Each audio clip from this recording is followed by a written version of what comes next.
I'm going to talk about some of the memories my grandmother had of the airship station here at Willingdon, and she used to speak about it to me when I was a child and tell me what it was like around here.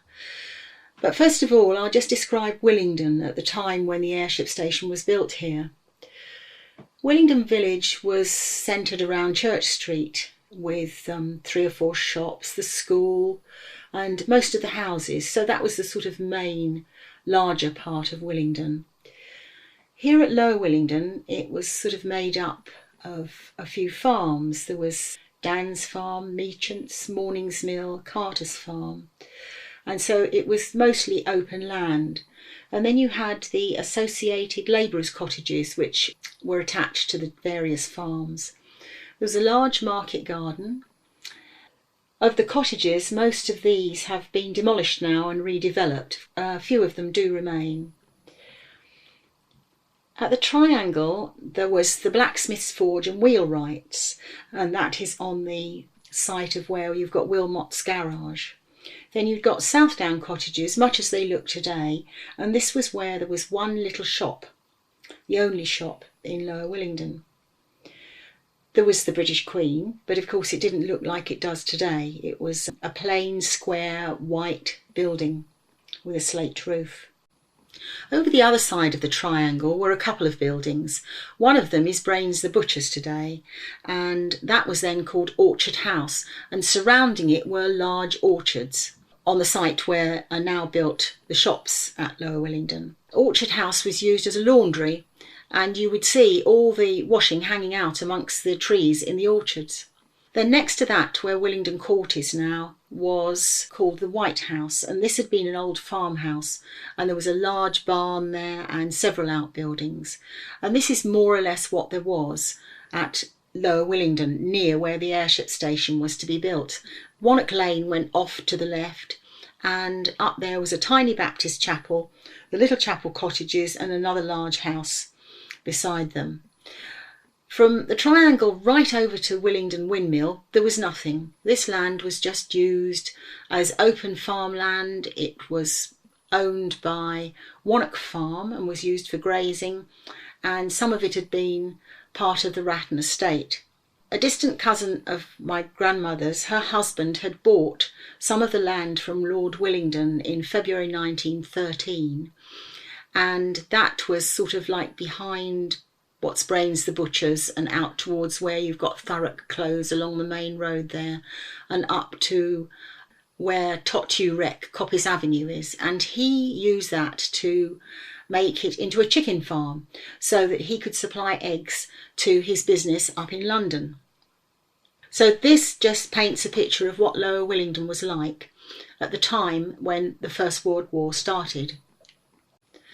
In 1914, my grandma Elsie Wooler was aged 20, and she lived with her parents at Rosebank Cottage, Lower Willingdon.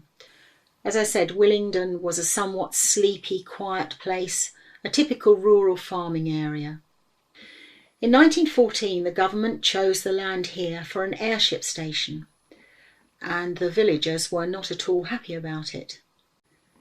They knew it meant hundreds of men would be arriving in the village, lots of noise, vehicles, activity, and also the villagers would not be able to go on to the land anymore. The site covered 142 acres, and there were 4 public footpaths across the land, which were in constant use all the time. But it meant from 1914 until 1923 that the villagers weren't able to use them because they couldn't have access to this land. Part of the land belonged to Wannock Farm and was used for grazing, but the area near the Triangle was owned by George Morris, and as I said, he was a distant relative of Elsie's father. He had a chicken farm here, and he was extremely unhappy when the land was requisitioned, because he'd only bought the land in 1913, and suddenly here we were in 1914 and it was being taken away from him. So Grandma said there was suddenly lots of activity here in the early part of 1915. Lots of vehicles, building materials, all this coming into the village. All the fences and most of the hedges dividing the small field on the land that they were going to use were taken down, and the hedges were pulled out, and small copies of trees halfway across the site had to be cut down. This was because they needed large open space for the airships to take off and land. Then they put new fences all the way around the perimeter of the site to prevent the public going onto it, and they made large gates at 2 entrances. There was one entrance at the triangle, which was the main entrance, and one at the top of Wannock Lane.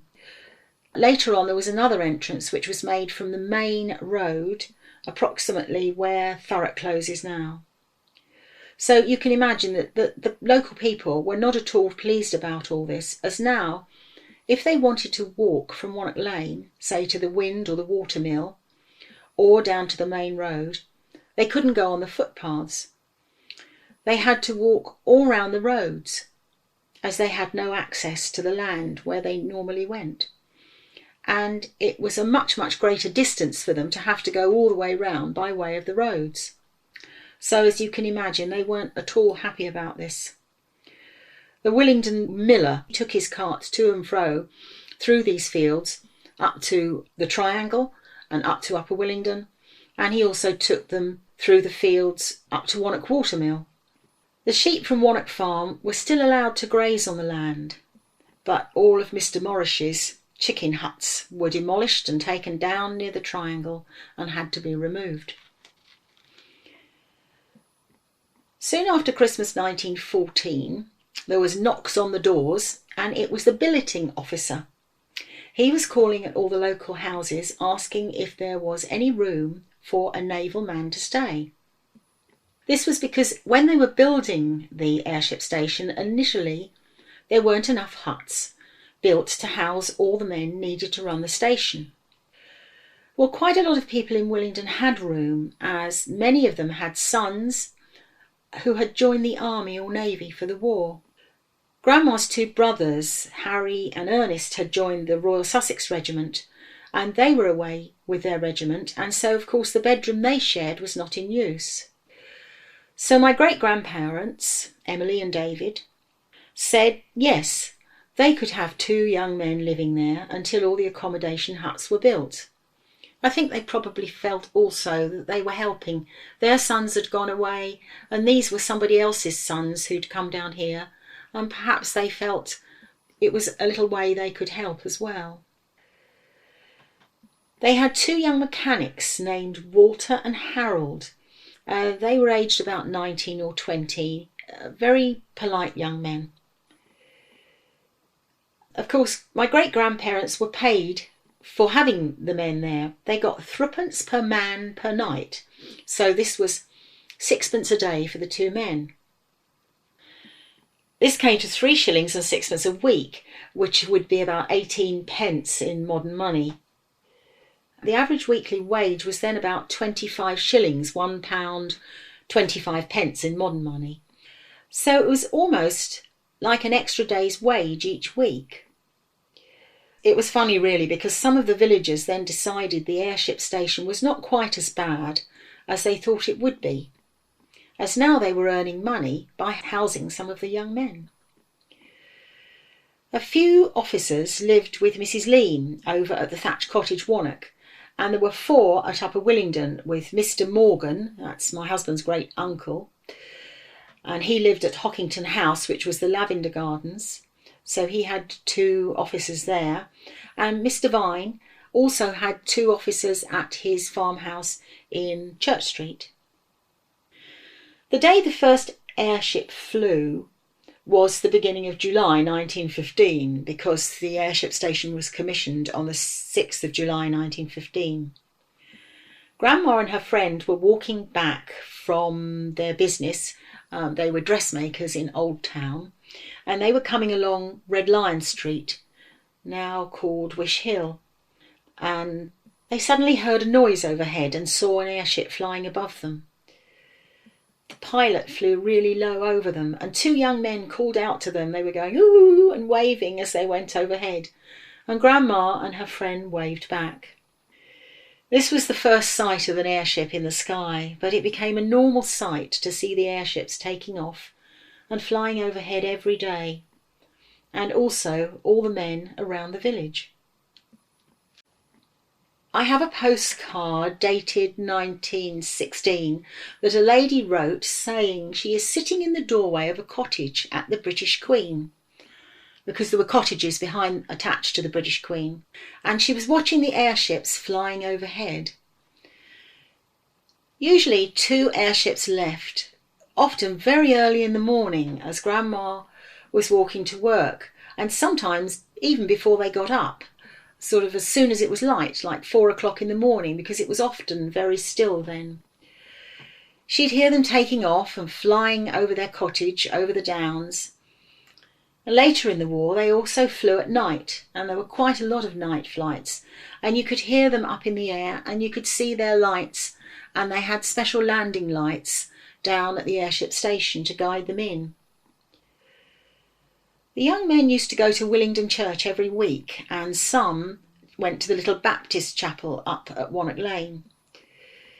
In the early years of the station, they also sometimes went to a soldiers' club, held in the evenings in the school at Church Street. Here there were newspapers, books, writing paper, etc., which was provided for them by a special fund that the villagers maintained, and there would be card games, strictly no gambling of course. There was also a piano there, and they could have a sing-song and play that. And some of the ladies from the village took turns to make them hot drinks, but absolutely no alcohol allowed. When off duty, the men went to the Wheatchief, sometimes the Red Lion, but more often to the British Queen, which of course was almost right next to their base at the Triangle. Some evenings they were taken in one of their lorries to Eastbourne, to the cinema, although latterly they had a cinema of their own on the base. They also went to dances that were held at the Winter Garden and the Saffron's Room. It was here that some of them met the local girls, and 1 of 2 of them married local girls, and there were reports in the local paper of their weddings. When there were weddings, often an airship with a couple of their mates would fly over the church. At one wedding they flew one very low over the church as the bride and groom were coming out, and for a prank they dropped a lucky boot out of the airship. It hit a roof of the house and bounced off and caused quite a commotion when it landed in the road, but luckily it didn't hit anyone, and the airship continued to circle round and round very low over the young couple as they greeted all their friends. As small wooden accommodation buildings were built on the airship station at Lower Willingdon, the men gradually moved out of the private houses and into these accommodation huts on the base. They even had their own cinema there. They held dances and concerts, to which they invited villagers, and sometimes quite a number of the villagers went there. During this time, life was quite different in Willingdon.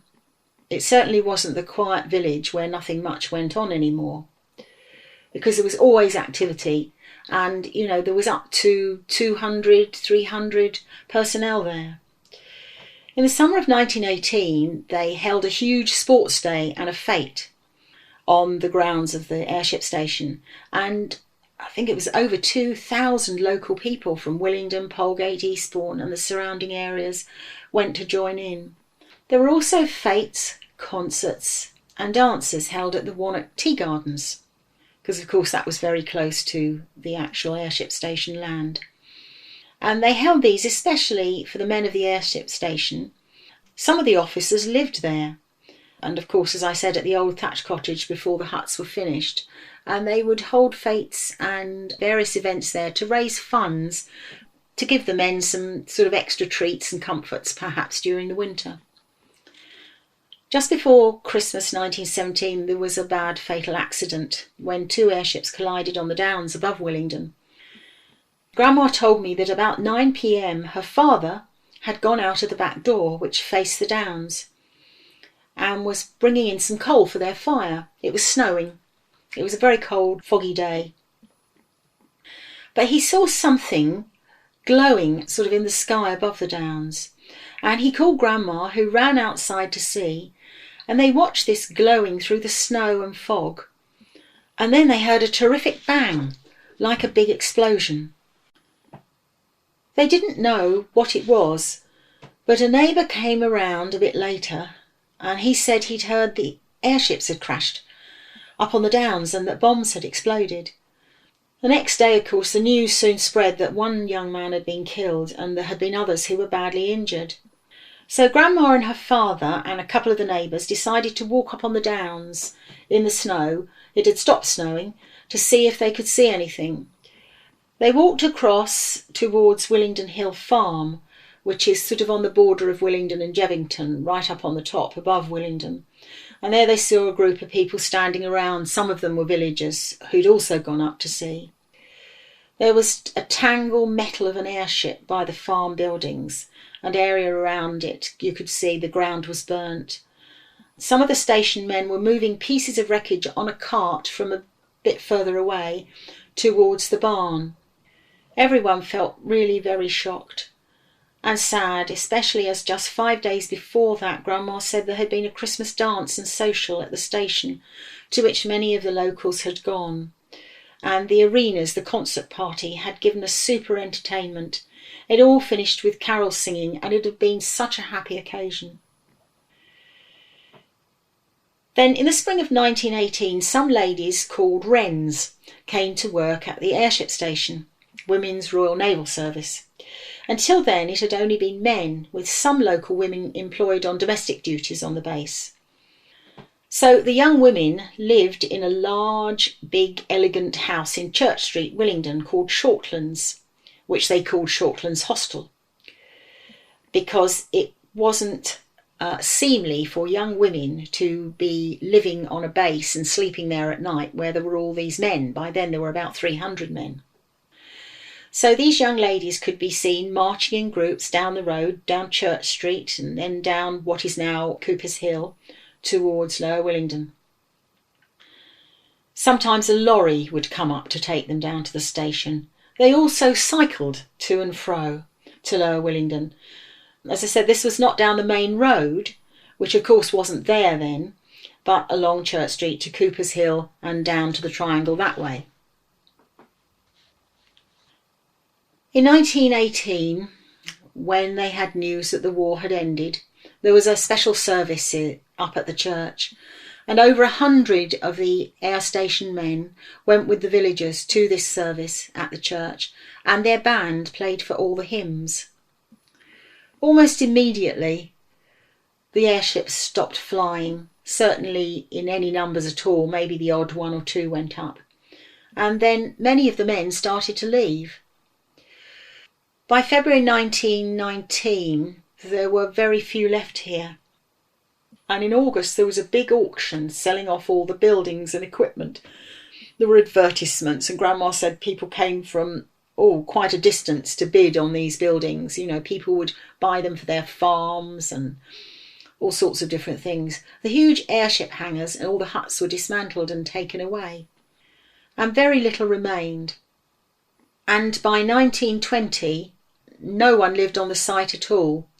There were still some men, but by now they lived in private houses, because obviously it was cheaper to have them living in private houses than it was to try and keep areas of the base occupied.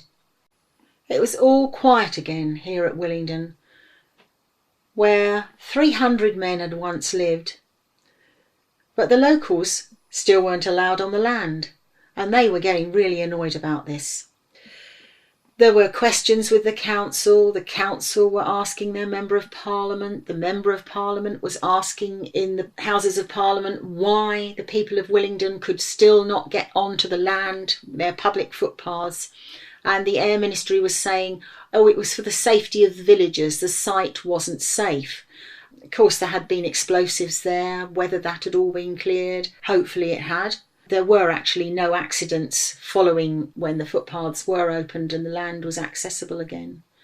But it wasn't until the beginning of 1923 that they were able to use these footpaths again. And the land was then given back to the various people that it had been requisitioned from. However, some things remained, and I can remember some of these. There was a large building which had once been the engineering and motor workshop, and that was down in what we now call Coppice Avenue.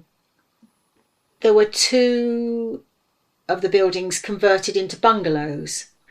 Then one of them, behind the big motor workshop, became the Willingdon Library. Another one was the Willingdon Rifle Club. And I remember all of those except the 2 buildings that were made into bungalows, although I do have photographs of those because George Morris and his family lived in one of those for a while. I do remember the huge concrete blocks on land beside what we now call Broad Road, which was one of the service roads. And all this area was covered with blackberries. You used to get the best blackberries ever down Broad Road area. And we used to say, oh, we're going over the air station, even when I was small.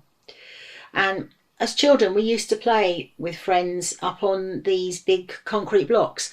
These weren't mooring blocks. They didn't have rings in the middle. They had like 2 metal posts coming up the top with like screw threads on them. Not absolutely sure what they were used for, but I can remember them quite distinctly.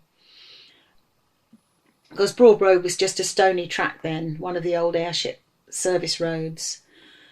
And then there were concrete blocks, mooring blocks with metal rings in. There were 1 or 2 of these across the land, sort of where Willingdon Primary School area and some of the Coppice estate is now. But there are 5 which still remain in Donkey Hollow, and there's 1 in Wannock Avenue, I think 2 in Downsview Road. There's 1 small hut from the air station which is used as a garden shed in Wannock Lane, and this is the house St George's, which was built by Mrs Morrish after her husband George died, and that was their home. And she took 2 of the buildings from the airship station up there. I remember 1 as an apple store because they had a large orchard there. The other one, which remains, is used as a garden shed. But apart from that, there is really nothing remaining of the airship station. And you would never know that there was ever an airship station here at Lower Willingdon, which was so vital to the security of the ships sailing in our waters during World War I.